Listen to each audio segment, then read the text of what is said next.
यह बात तो हम सब जानते हैं कि अल्बर्ट आइंस्टाइन हिस्ट्री का सबसे बड़ा जीनियस था।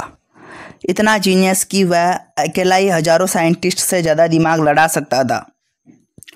जो चीज़ हम इंसान समझना तो दूर की बात, सोच भी नहीं सकते, वह आइंस्टाइन ने सोची भी, समझी भी और उसको पूरी दुनिया के लिए आसान भी बनाया। अल्बर्ट आइंस्टाइन एक फिजिसिस्ट थे जिन्होंने थ्योरी ऑफ रिलेटिविटी, E=mc² और फोटो इलेक्ट्रिक इफेक्ट के लॉस बनाकर पूरी दुनिया को हैरान और परेशान कर दिया।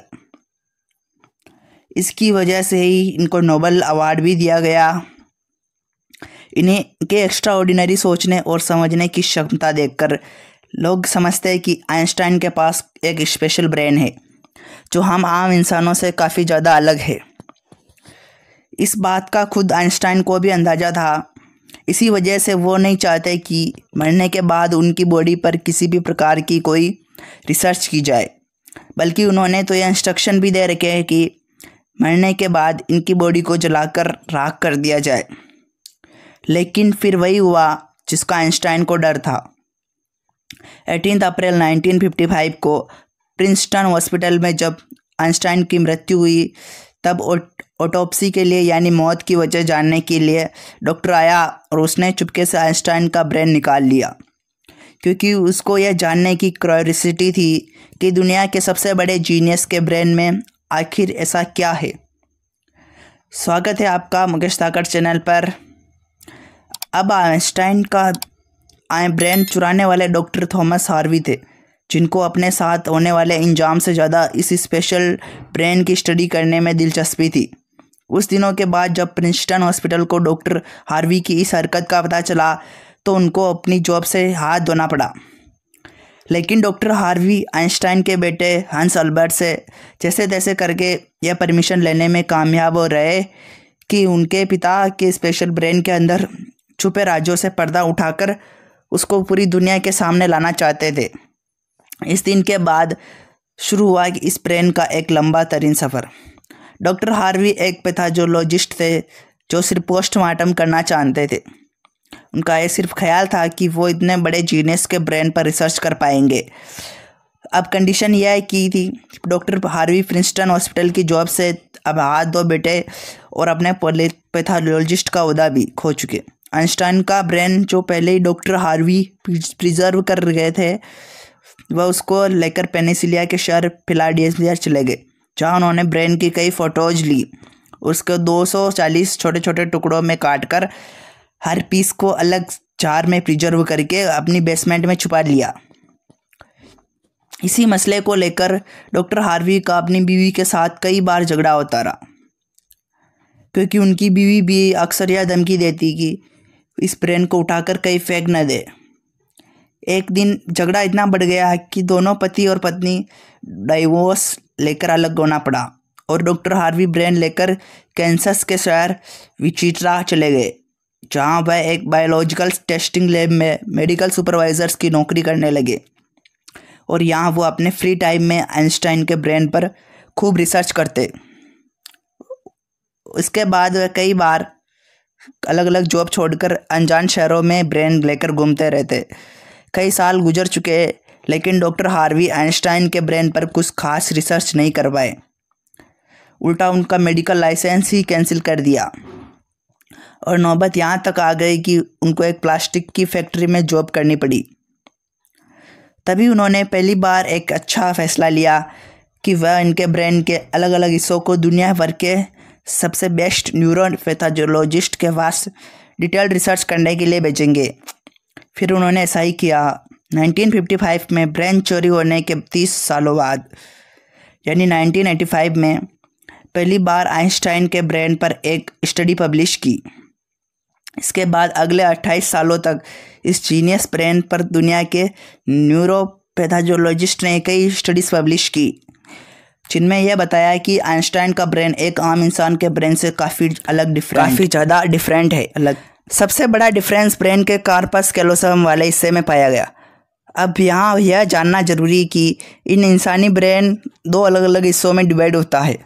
इंसान जो भी काम करता है वह ब्रेन के एक हिस्से से पहले प्रोसेस होता है और फिर ब्रेन हमारे शरीर के उस हिस्से को सिग्नल देता है।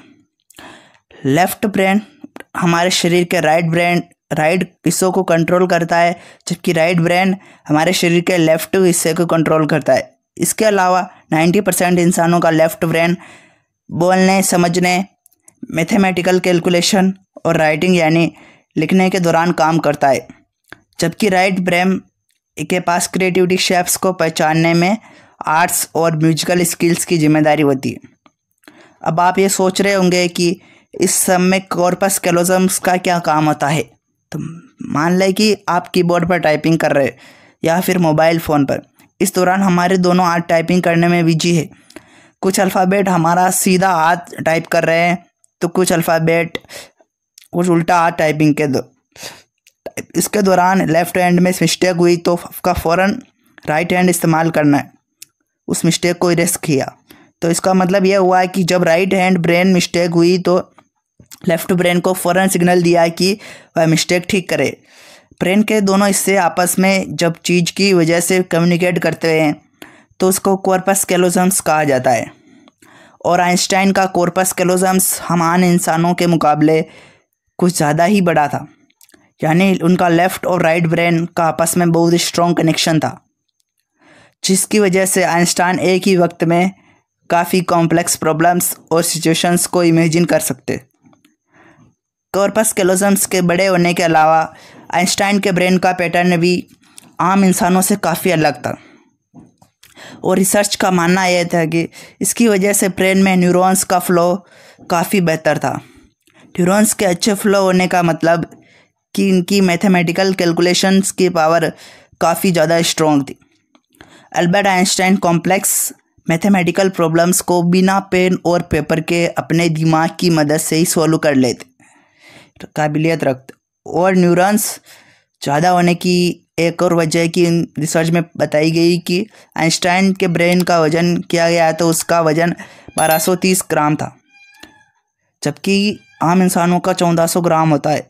रिसर्च का मानना है कि इनके ब्रेन की लाइनिंग काफ़ी पतली थी, इसकी वजह से इनमें ज़्यादा न्यूरॉन्स पाए गए।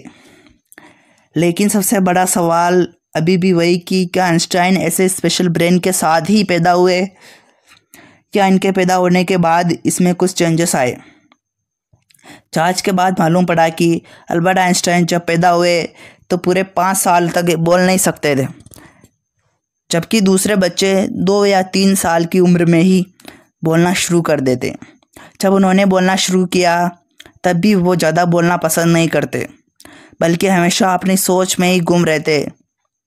उनके पास चीज़ों को मेमोराइज़ करने की पावर काफ़ी कम थी, यहाँ तक कि उनको सिंपल मैथ के टेबल भी याद करने में मुश्किल होती, और वह मैथ और नंबर को लॉजिकल तरीक़ों से प्रोसेस करने के मास्टर थे, न कि उनको रट्टा लगाकर जांच करने के।